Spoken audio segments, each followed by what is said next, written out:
Meanwhile, what do friends do to you? Obviously, friends protect you. Kabaligtaran ang enemy. Friends help you and they beautify your world. Sabi nga ng iba, friends multiply our joy and divide our sorrow. So the best revenge against your enemy is to turn him into a friend. Akala ng iba, tagumpay na sila pagka yung kanilang mga kalaban ay nasaktan din nila. Yung gumagawa ng masama, mas nagawa nila ng mas masama. At yung mga nagpapahirap sa kanila, mas napahirapan nila. No. Kasi yung mga enemies natin na ginagawa natin ng masama, lalong lumalakas ang loob na gawan tayo ng additional mischief. Kung nagigilty man sila pag gumagawa sila sa atin ng mali, pagka gumawa na rin tayo ng maraming mali laban sa kanila, nawawala na yung guilt nila. Ang anang napapalit, puot, galit. Kung sino man ang ginagalit ninyo, you actually empower to harm you. Whoever you cause to be angry at you, actually, you are making them, giving them good reasons to really be bad to you. So, the best revenge is to turn an enemy into a friend. How do you do that? How to turn enemies into friends? So, the obvious teaching is don't take revenge yourself. Remember that God is God of justice. Walang nakakalampas sa pansin ng Panginoon. Romans 12:19, dear friends, don't try to get even. Let God take revenge. In the scripture, the Lord says, I am the one to take revenge and pay them back. Kahit alam natin kung paano gaganti, may ideya tayo kung paano, don't do it. Kasi pag ginawa na natin yon, yung Diyos na dapat sana kakampi natin kung inaapi tayo, ginagawa ng masama, magiging kalaban natin. Dahil ayaw niya na naghihiganti tayo, at sabi niya, ipaubaya niyo sa akin yan. Ako ang magaling dyan. Why? Because God is God of justice. Siya ang nakakaalam kung anong dapat na parusa sa nagkakamali at kung hanggang kailan dapat parusahan at kung hanggang kailan dapat ay tigilan na. Kumisan tayo nadadala na ating damdamin at sumasobra, lumalabis, kaya tuloy mamaya tayo na yung guilty. Nangyayari ba sa inyong buhay yan? Meron kayo nakaaway, talagang siya yung mali. Pero dahil sa treatment nyo sa kanya, dahil sa masama niyong sinabi, dahil sa inyong galit, mamaya kayo na yung nagsusorry. Kasi mali na rin kayo. At kung mali man siyang nauna, mali naman yung ginawa mo, mali ka na rin. At ikaw yung mas huling mali. Matagal na siyang mali, ikaw yung mas bago. Primacy or recency in taking and doing something wrong. So, do not take revenge. Give to your enemy what he wants. As long as you could. When it will not endanger your life or the life of those who are dependent on you, give them what they want. Most of the time, what enemies want, we don't really need. Matthew 5:41-42, if a soldier forces you to carry his pack 1 mile, carry it 2 miles. When people ask you for something, give it to them. When they want to borrow money, lend it to them. The Lord Jesus Christ speaking. Of course, you have to contextualize this. You are not expected by Jesus to obey this to the point of dying, to a point of depriving yourself of other loved ones. This is a general rule of thumb. Nang sinasabi lang ng Panginoon para nyo ma-minimize o matanggal ang conflict sa buhay, maging mapagparaya na lang kayo. Kaya nyo ibigay, ibigay nyo na. Pero alam nga naman na hinihingi yung asawa nyo, ibigay nyo. Diba? Alam nga naman gusto rapin yung anak mo, ibibigay mo. Hindi ganong uri ng pagbibigay. Kasi iba, exaggerated mag-apply nito, nagdurusa na sila, nahihirapan na sila, sinusunod nila, akala nila, yun ang kalooban ng Diyos. Kailangan mong gamitin ng utak ang pag-apply niyan. Hindi ka naman ipapahamak ni Lord dahil lang gusto niya na peaceful kayo ng kaaway mo. Ang point lang niya, kung kaya mo, katulad yon, yung mga soldiers, meron sila kasing right to demand from citizens, especially of their conquered countries, to carry their pack for them for 1 mile. Duty mo yan pag may mga soldier na naglalakad, nagmamarcha, pag pinagbuhat ka niya ng mga daladalahan, siyempre ang dami niyang dala, mga tent, mga gamit. Pag pinagbuhat niya yung mga osyuserong mga nanonood, obligado ka. Nagbuhatin mo yun. Pero may hangganan, 1 mile. A little bit more than 2 kilometers. Hindi ka naman papayagan ng Roman law na sobrang mapalayo sa sarili mong bayan dahil pinagbuhat mo yung sundalo. Pero sabi ni Lord, kaya mo, di. Tanongin mo soldier, gusto nyo pa 2 miles? O di, mapapahiya pa siya sa sarili niya. Hindi naman ibig sabihin na ipapaapi ka na. Kuminsan kasi sa pag-a-apply natin ng scripture, nawawala sa atin yung common sense. Nagiging masyadong legalistic. Nagiging masyadong word by word ang pagsunod natin na generally, when you take it, wala na siyang sense. Pinapaandar natin yung common sense and godly sense. But what the Lord is really saying here, kung kaya mong pagbigyan mo na lang para matapos ang gulo. Para matapos ang usapan. Minsan pagod ka na, minemaintain mo yung gusto niyang kunin, binigay mo na, di napahinga ka na. Lalo't di mo naman ikamamatay. How else do you turn enemies into friends? Do good to your enemy. Volunteer to do good. Surprise your enemy. Proverbs 25:21-22. If your enemies are hungry, give them something to eat. And if they are thirsty, give them something to drink. This will be the same as piling burning coals on their heads, and the Lord will reward you. Akala nung iba, pagka binigyan mo ng mabuti yung mga kaaway mo, parang sinunog mo na rin yung anit nila dahil sabi, it's piling burning coals on their heads. But according to some researchers into the culture of ancient Israel, wala naman talaga silang posporo ng araw, so ang nangyayari, pagka namatay yung ilawan nila, kailangan pa nilang manghiram sa kapitbahay nila ng pangsindi ng kanilang apoy. At ano yun? Burning coals. So, namatay yung ilaw ko, namatay yung aming lampara.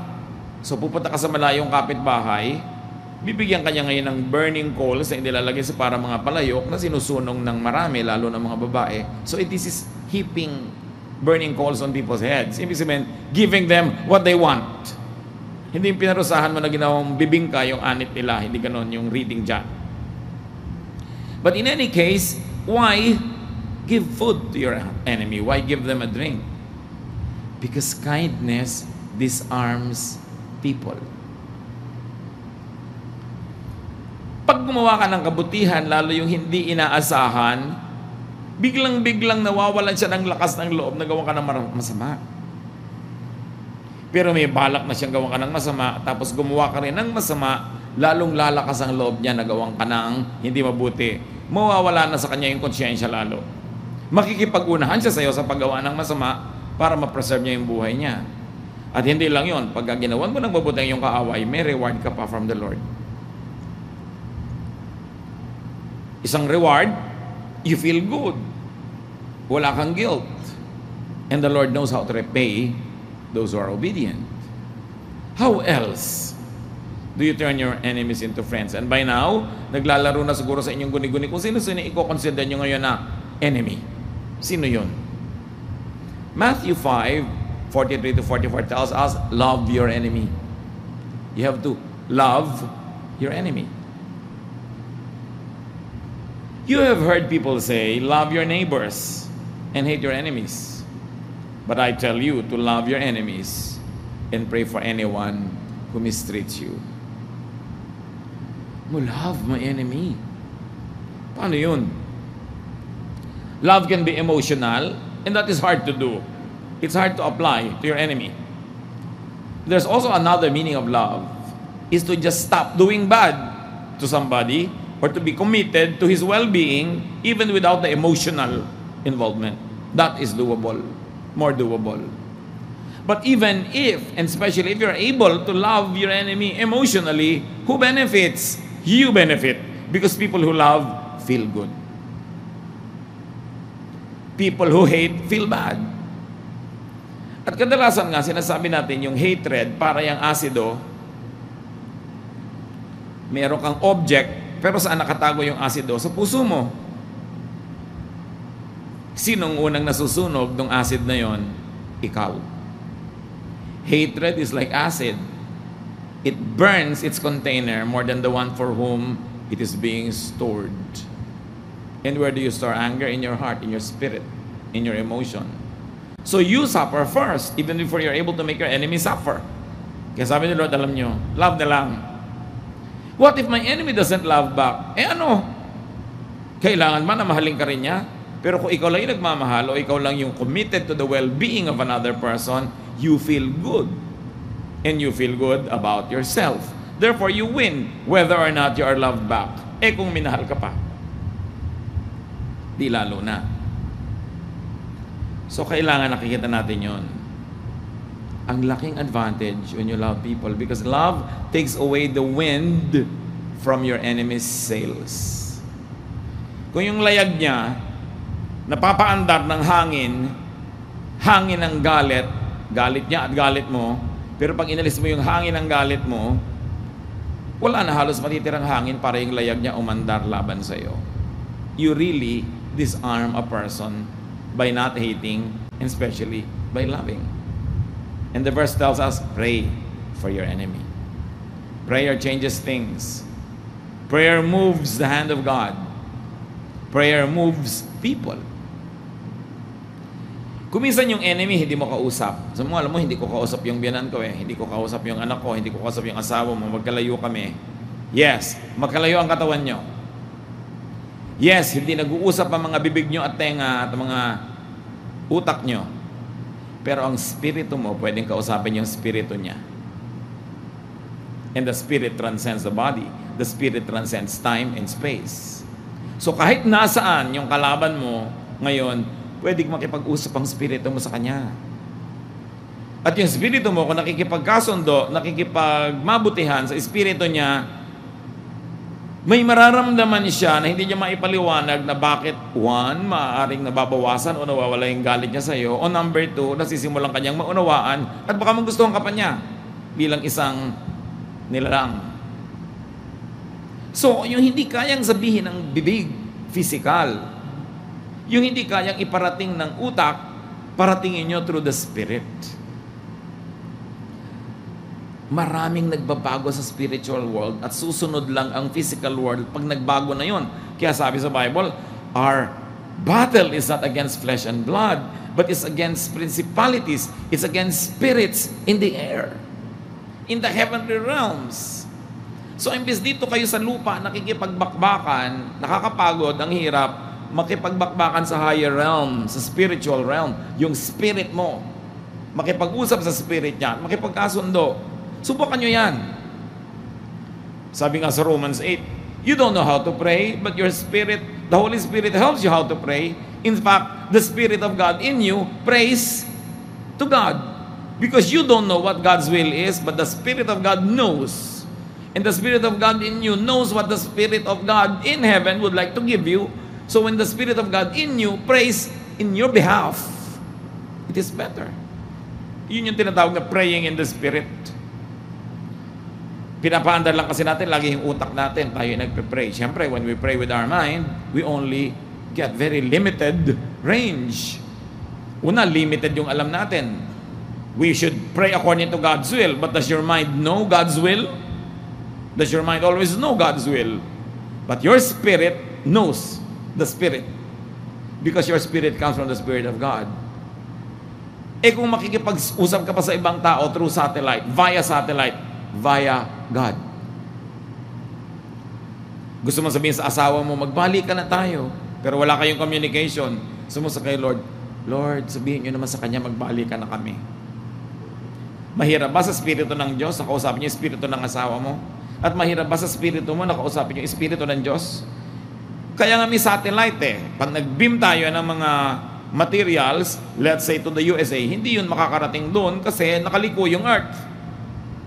Hindi naman liliko yung mga waves. So, ipapatamain mo sa satellite at ibibim ng satellite doon sa kabilang part ng mundo, nakakarating doon. And God is our satellite. So, you use satellite when you pray. Pagka meron kang gusto kausapin, mabagbag ang kanyang kalooban, unahin mo sa prayer. Ang dami-dami kasi nating kapangyarihan na available. Limited ang ginagamit natin, yun lang utak. Maraming mararating ang spirito natin, kahit yung katawan natin nandito, nabibihag tayo ng katawan lang. Nalilimutan kasi natin that we are body, mind, and spirit. That we are body, soul, mind, or emotion, and spirit. limited at saka hindi na-develop yung spiritual life. So, pray for your enemy. Nothing is impossible with God. And nothing is impossible to those who pray. When you pray, you plug in to the source of power. And you win further when you pray and when you love, because a hating and a cursing heart suffers. But a loving and a praying heart enjoys. So pag nagmahal ka, panalo ka. Di ba nararamdaman nyo yan, ha? Yung mga one-way makipag-ibigan, yung love na love nyo siya pero hindi niya kayo love. Di ba na-excited naman kayo, sumasaya rin kayo. Dumadaan siya, talagang nagsa-somersault yung puso nyo, pero he doesn't know you exist. Pero sinong sumaya? Siya o ikaw? Ikaw. So okay lang magmahal, pero kung hindi kayo mahal, huwag nyo ipilit. Magmahal na lang kayo one-way, pwede rin yun. Sasaya rin kayo. Pero siyempre, iba kung two-way. Pero paano naman kung 10 tao, yung isang tao lang ang gusto nung 10 na yon, siyempre, isa lang yung mapagbibigyan doon. It's good to love. Walang lugi sa umiibig. Nalulugi ka lang kung sinusukat mo ang lahat through money, through time, through effort, through gifts. Nagbibigay ka, hindi ka naman binibigyan, you feel lugi. But when you give to someone you love, and you really feel like giving, kahit hindi ka nung suklian, daig mo pang sinuklian kasi masaya ka. Kung sinuklian ka pa, lalo na. So Matthew 18:15 also gives us another insight. If one of my followers sins against you, go and point out what was wrong. Sabi ni Lord. But do it in private. Just between the two of you. If that person listens, you have won back a follower. So how to turn an enemy into a friend, how to turn even a backsliding brother or sister into another active church member. Do not provoke your enemy to be defensive and offensive.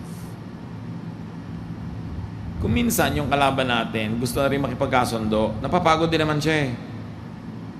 Kaya lang yung ating mga salita, mga arte, mapanghamon. At dahil nakahamon siya, papatunayan niya na siya ay malakas, siya ay makapangyarihan, lalo kanyang lalabanan. But you can ask for almost anything from people when you ask privately, when you ask quietly and humbly, when you do not provoke them to have to be proud, to defend themselves. So don't attack. May mga ibang taon kataka, sabi nila, bakit kahit na lang ko saan pumunta, may nang-aaway sa akin? Siguro kaaway-away ka. You provoke people. Baka ang sinasabi mo nakakainis, nakakagalit. Kaya ang reaksyon ng tao magalit sa iyo. Remember, when people react to you, you act first. So what is your action that demands that kind of reaction from others? It's important. Do not provoke people to be hard-hearted. Huwag mong ilalagay ang inyong usapan into a public contest na publicly kailangan niya tuloy manalo. So pagka meron kang, minsan sa family, ganyan eh, lalo yung mga born-again Christian. They turn it into a contest kung a-attend sa church nila yung asawa nila o anak nila o whoever. Lagi nilang pinipilit, lagi lang nilang sinisukol, lagi na lang nilang corner para umattend. Tuloy ayaw nang umattend ng tao dahil pag umattend siya, mukha siya natalo. Don't turn it into a contest. Because when you turn it into a contest, your opponent would like to win. Naturally. So nasa sa style din natin yan. Do not provoke people to be defensive. And there's a very thin line between defense and offense. Pag nang-a-attack ka, people will defend themselves and attack back. So respect your enemy's privacy and discretion. Pag kailangan siyang sumuko, kailangan siyang matalo, do it in a very private ritual or ceremony, minus an audience. It will become easier for your opponent to surrender. Pero siyempre, pag may audience, gusto niya, siya yung mukhang panalo. Be gentle with your enemy. Ganyan naman ang style ni Lord eh. So be gentle with your enemy. Proverbs 15:1. A kind answer soothes angry feelings, but harsh words stir them up. Madalas natin yan i-quote. Pag galit na galit ang tao sa'yo, tapos ang sagot mo, banayad, malumanay, mababa ang tono, mawawala yung galit niya. At hindi man mawala ang buong buo ang galit niya, mawawala yung kabangisan niya. Because you defang your enemy when you are gentle. But when you are fierce, you threaten your enemy, and your enemy will be forced to show much more force than he's already doing. So galit na galit ang asawa mo, may sinabi sa iyo, ang sagot, malumanay. Meron kang gustong sabihin, bukas na, pag malamig na yung ulo niya. Huwag mo sabayan. Lahat naman na nag-aaway, nagsabayan kasi. So yung matalinong tao, pag alam mong galit yung kaharap mo, hindi ka na lang ngayon maglalabas ng gusto mong sabihin o ng galit, because for everything there is a season and a time for every matter under heaven. Huwag mapagbigyan mo lang yung katinang dila mo para magsalita, yung silakbo ng yung damdamin, masunod mo, kahit talo ka naman. Ang mahalaga manalo. In a quiet way. Sabi nga ni Mao Zedong, 1 step backward, then 2 steps forward. The real winner will not always move forward when it's more prudent to step backward. And when you step backward, it appears that your opponent is winning. Therefore, he will relax. And when he is relaxed, then you can move 2 steps forward. Timing. So a kind answer. We never condone any form of physical violence against women, especially against wives. Pero marami talaga sa mga nagrereklamong babae na sila'y sinasakatan ng asawa nila kasi kung sumagot sila, pabalang. Mainit ang ulo ng asawa, mainit din ang ulo niya. Hindi ko sinasabi huwag yung initan ang ulo niyo, pero timing. Kasi mas malaki yung braso niya. Kailangan gamit yung utak. Diba? Ang laki-laki niya, lalabanan ninyo. Bakit ka babangga sa pader? Kung pwede mo naman palambutin yung pader na yun ng tenderness, kindness, gentleness, or simply let time pass.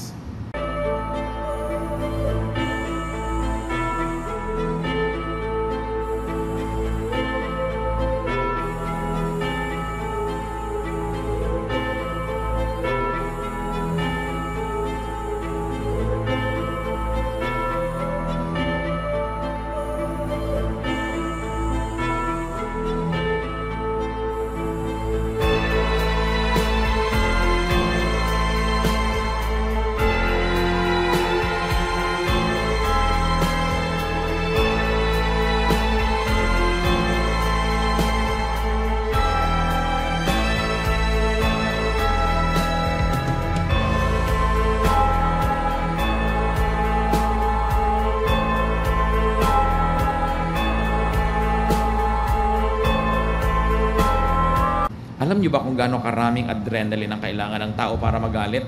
Gaano karaming blood chemistry ang kailangan maiba para siya magmagawang halimaw at magkaroon ng lakas ng halimaw at mag-isip na parang halimaw. Ang dami nun. Nakakapagod yon. So nobody can stay angry for too long.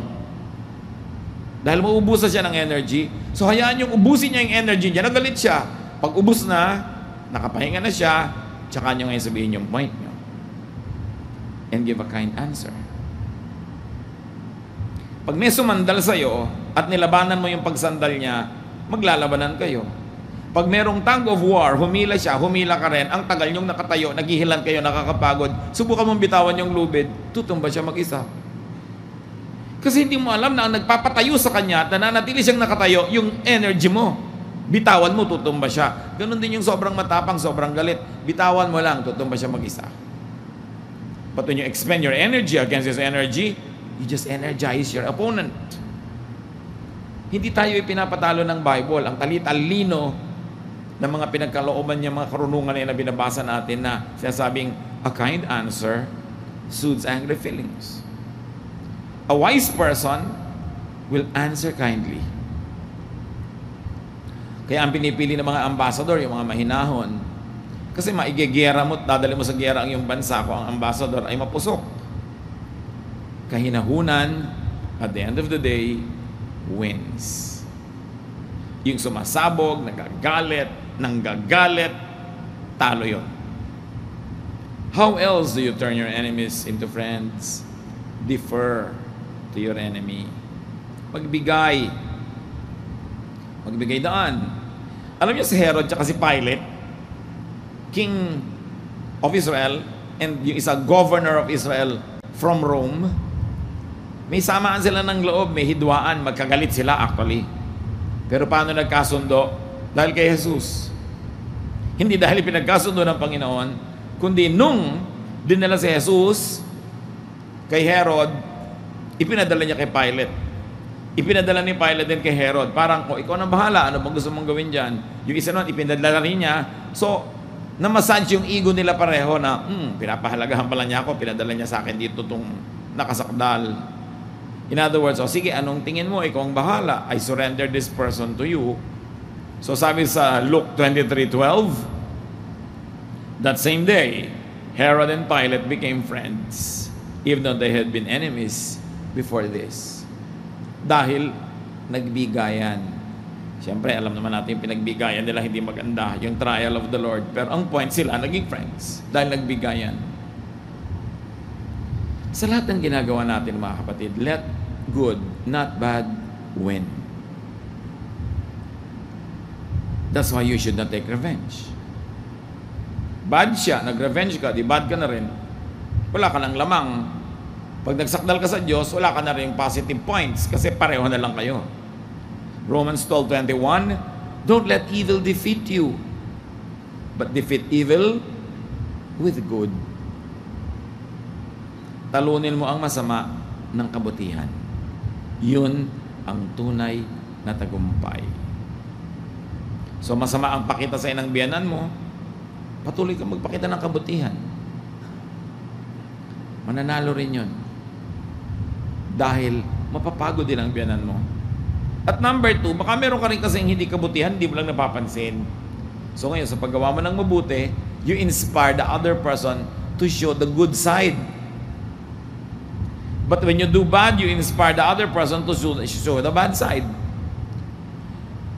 Kung ano ang kilos ng tao sa presence natin, hindi lang siya ang may pananagutan doon. Malaki pananagutan natin doon. Kasi madalas yung ginagawa nila, reaction lang sa atin. Matthew 5:25-26. Before you are dragged into court, make friends with the person who has accused you of doing wrong. If you don't, you will be handed over to the judge and then to the officer who will put you in jail. I promise you that you will not get out until you have paid the last cent you owe. So anong tinuturo ng Panginoon dito, ng Panginoong Jesus? Makipag-areglo. Huwag na lang magmatigas. Lalo na lang mamali ka, makipag-areglo ka na, magpakumbaba. Habang hindi ka pa pinapatawan ng parusa, makipag-areglo ka na sa nagdedemanda sa iyo. So what is the prescription of the Lord? Make friends. It's good to make friends. Proverbs 17:17, a friend loves at all times. You know, an enemy hates at all times. You don't want hatred, you want love. So make friends, especially with enemies. Make friends on time. Alam niyo kung kailan dapat tayo maging mabait, mabuti sa isang tao bago tayo magkaroon ng hidwaan. Kasi pag may hidwaan na at doon ka naging mabuti, isipin niya, you are just trying to make up. Mabuting nauna yung kabutihan. Kesa nakagawa ka ng mali, tsaka kapag gagawa ng mabuti. Minsan nire-reject na eh. So whenever you could, do good. Whenever you have a chance, you have an opportunity, do good to people. You will never know when they could become candidates to become enemies. Then meron ka nang huhugutin na goodwill na noon mo pag ginawa. Make friends on time. Proverbs 17:8, a bribe works miracles like a magic charm that brings good luck. This is just a statement, hindi minasama yung bribe. Sabi niya, a bribe is like a charm to the giver.